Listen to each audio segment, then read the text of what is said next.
एक 20 mm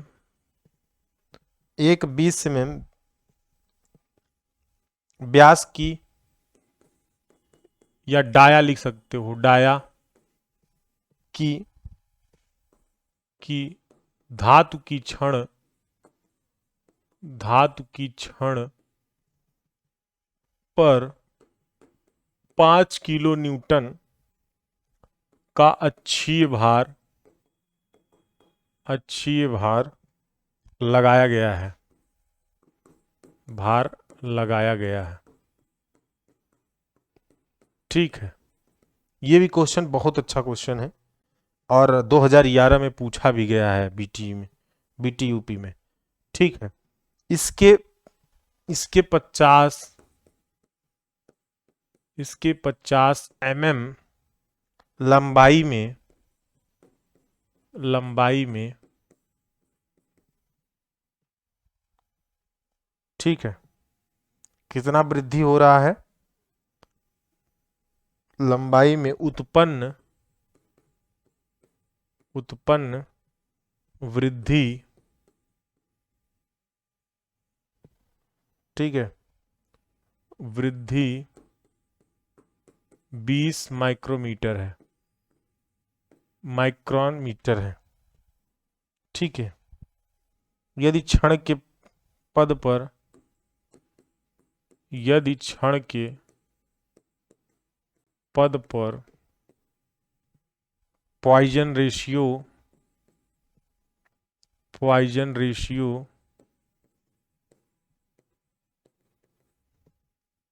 0.28 है, तब क्या ज्ञात करना है? तब बताना है क्षण के डाया में कमी बताना है, क्षण के डाया में कमी बताना है, मतलब डेल्टा डी आपको बताना है। ठीक है, दूसरा क्या बताना है?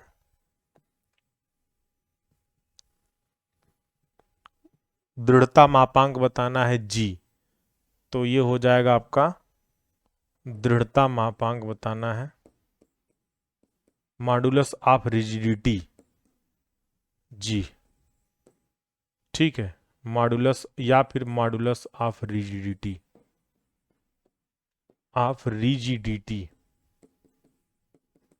अब मॉडुलस ऑफ रिजिडिटी कैसे निकलेगा? जब आप शियर स्ट्रेन और शियर स्ट्रेस निकालोगे तब आपका निकल के आएगा जी। और भी तरीके हैं निकालने के।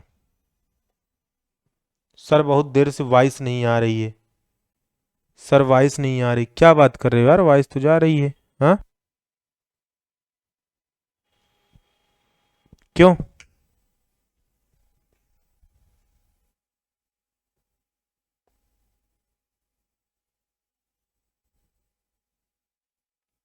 अब बताइए।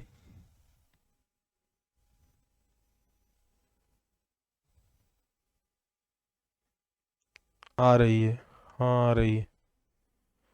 अरे यार पूरा क्वेश्चन लिख दिए। देखिए मैं बता रहा हूं, ठीक है। एक क्वेश्चन है, क्वेश्चन कह रहा है कि एक 20 mm व्यास की धातु की छड़, एक 20 mm डाया का छड़ है, ठीक है, छड़ पर 5 किलो न्यूटन का अक्षीय भार लगाया गया है, तो इस पर एक जो है अक्षीय भार लग रहा है। ठीक, हाँ, अब उस भार लगने की वजह से क्या हो रहा है, 50 mm लंबाई में उत्पन्न वृद्धि कितनी हो रही है? 20 माइक्रोमीटर की हो रही है। ठीक है, 20 माइक्रोन मीटर या माइक्रोमीटर कह सकते हो, क्योंकि एक माइक्रोन में 1000 हमारा जो है, यहाँ पर अगर देखें तो यहाँ पर हाँ, एक माइक्रोन में हो जाएगा आपका 1000 का डिवाइड करते हैं तो माइक्रोन निकलता है। मतलब अगर एक माइक्रोन में क्या करने हैं हम, 1000 का mm। ठीक है, हाँ। उसके बाद यदि क्षण के पद पर हमारा पॉइजन रेशियो 0.2 है, तब हमें क्या बताना है? क्षण के डाया में कमी बताना है, delta D, modulus of rigidity निकालना है। तो सबसे पहले अभी इसका नहीं, पहले इसकी चर्चा करते हैं। अभी इसकी चर्चा नहीं करेंगे, इसकी चर्चा हम लोग वैसे निकाल सकते हैं, जो हम लोग एक फार्मूला आपको लिखवाए हैं। ठीक, एक फार्मूला लिखवाए हैं यहाँ पर हम आपसे मॉडुलस ऑफ रिजिडिटी निकालने के लिए। हम लोग ऐसे भी तो निकाल सकते हैं ना, म्यू दे रखा है, म्यू दे रखा है, तो E equal to 2g 1 plus mu से निकाल सकते हैं कि नहीं, बताइए। ये फार्मूला लिखाए हैं रिलेशन वाला, लिखवाए हैं ना, ये फार्मूला रिलेशन वाला लिखवाए हैं। E equal to 2g+1 plus mu. यदि हमारा हमें ई पता हो जाएगा, ई पता हो जाएगा, तो हम म्यू को रख कर जी निकाल सकते हैं ना, तो इसकी तो कोई टेंशन की बात ही नहीं है। तो ये कहां से निकल जाएगा, इस फार्मूले से निकल जाएगा। हमें स्पेशली क्या पता करना है, डेल्टा डी पता करना है। और डेल्टा डी कहां से निकलेगा, जब हमारा स्ट्रेन निकलेगा। ठीक है, तो हमारा स्ट्रेन कितना होगा इसकी पहले चर्चा करेंगे, और फिर जो है स्ट्रेस निकालेंगे, तब जाके ई निकलेगा, और ई को तब पुट करेंगे तब जाके निकलेगा। इतना हमें पूरा करना होगा। ठीक है, हाँ।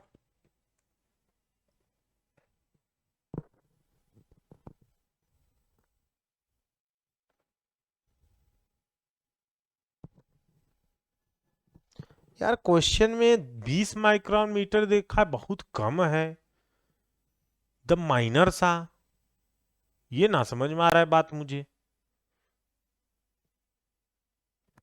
कुछ तो क्वेश्चन में ही कहीं ना कहीं कुछ डाउट लग रहा है हमको।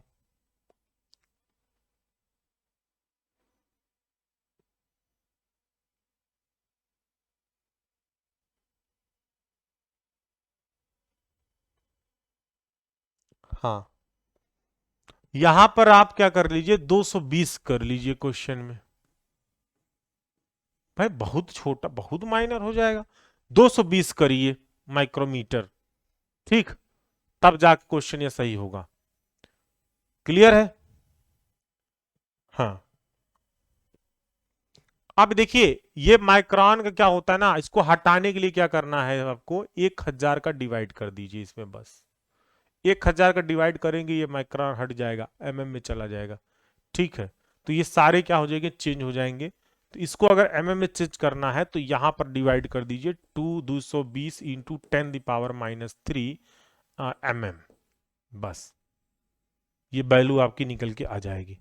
ठीक है, चलो वो टेंशन खत्म।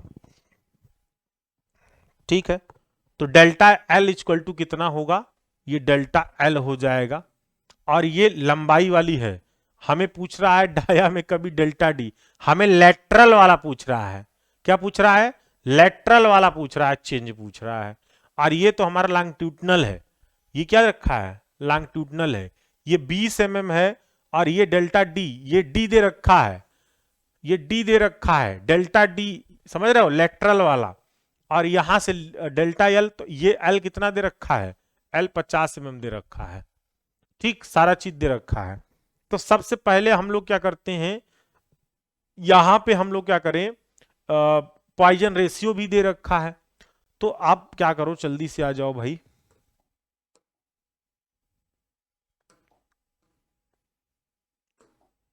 पॉइजन रेशियो, पॉइजन रेशियो मतलब म्यू। ठीक है, Poisson ratio mu, mu equal to दे रखा है। तो यहां पर कर सकते हैं हम लोग lateral strain, strain upon longitudinal strain, ट्यूडिनल strain. ठीक, lateral strain upon longitudinal strain. तो यहां पर हम क्या निकालेंगे, तुरंत यहीं से निकल जाएगा, इसी फार्मूले से, एक है फार्मूला, सब निकलेगा। देखो कैसे, अब इसको लाओ इधर, तो लॉन्गिट्यूडिनल स्ट्रेन को हम लोग क्या लिख सकते हैं, delta L upon L into mu equal to delta D upon D. Simple सी रख दो। डेल्टा एल कितना है, डेल्टा एल कितना है, डेल्टा एल कितना है, 220 इंटू 10⁻³ और एल कितना है, 50। ठीक है, पुट करो, वैल्यू को पुट करो फटाक से। डेल्टा एल कितना है, इधर है, देखना पड़ेगा, वही 220, हम भूल जाते हैं बड़े जल्दी, 10⁻³ अपान एल कितना है, 50, म्यू कितना है 0.28। डेल्टा डी ही तो निकालना है। डी कितना है? डी कितना है? 20। डेल्टा डी की वैल्यू बता दो। डेल्टा डी की वैल्यू बता दो फटाक से।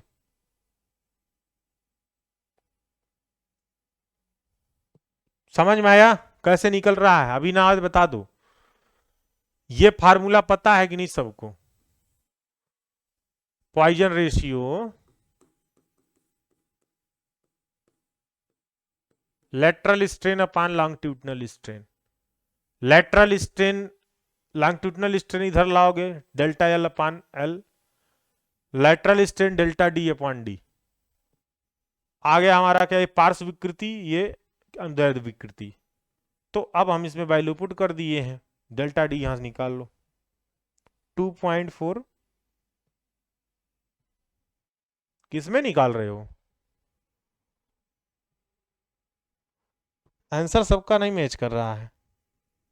0.0246, 0.0246 mm, ये डेल्टा डी आ गई। तो पहला हमारा निकल के आ गया।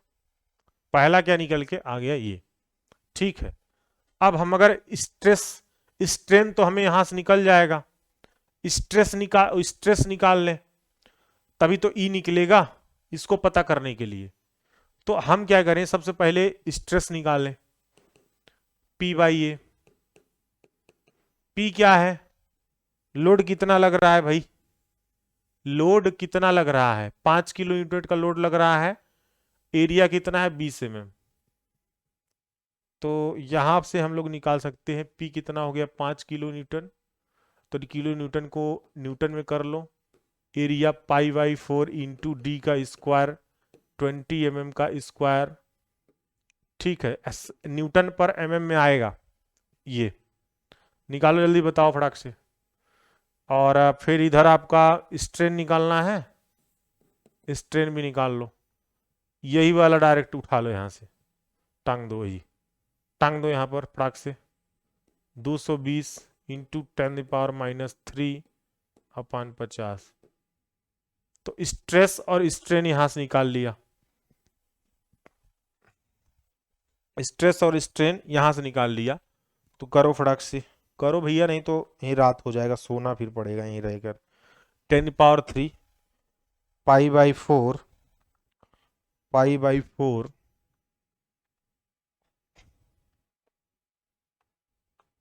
π/4 20 का स्क्वायर, ये आएगा 15.91 न्यूटन पर mm स्क्वायर। ठीक है, ये स्ट्रेस इक्वल टू इतना आया। स्ट्रेन कितना आ रहा है? 20 10⁻³ अपान 50। ठीक है, 4.4 इंटू 10⁻³ ई इक्वल टू कितना आएगा? ई इक्वल टू कितना आएगा? 15.91 upon 4.4 into 10⁻³ E equal to कितना आएगा? 15.91 divide by answer. E equal to आएगा 3615.90। ठीक है, न्यूटन पर एम स्क्वायर। ठीक है,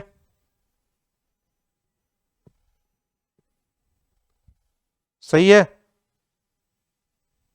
3.3615। चलो अब आ जाओ, अब आ जाओ आगे। ई इक्वल टू निकल के आ गया ना, समझ में आया? अब आ जाओ ई इक्वल टू ओ। ये फार्मूला लगा दो जो ऊपर लिखे थे। कौन सा formula? E equal to 2g1 plus mu. G निकालना है, ई की वैल्यू पुट कर दो 3615.90 प्लस 0.28। इसको निकालो फटाक से, जी की वैल्यू। ये बार सीधा उधा मत किया करो, नहीं तो वहीं सीधा करते रह जाओगे, पेपर छूट जाएगा। समझ रहे हो? आधा कैलकुलेशन दिमाग में होना चाहिए। कैलकुलेटर में ऐसे नहीं पुट करना है। कैलकुलेटर में कैसे पुट करोगे? ये वाला जोड़ लो, 1.28 हो गया आपके दिमाग में, हो गया ना? ये वाला वैल्यू पुट किए हो 3615, जब ई आया था कैलकुलेटर में, वैसे रहने दो, इसको दबाओ बाओ मत बटन, सीधे इसी में क्या करो, डिवाइड कर दो। डिवाइड करके आंसर बाय डिवाइड हो गया। उसके बाद अब इसी में डिवाइड इसको करना है, तो 2 इंटू क्या हो जाएगा, 1.0 1.28, ब्रैकेट बंद कर दो। जी इक्वल टू 1412 अपने आप ही आ गया, 46 न्यूटन पर mm स्क्वायर। समझ में आया? मॉडुलस ऑफ रिजिडिटी निकल गया। ठीक है, मॉडुलस ऑफ रिजिडिटी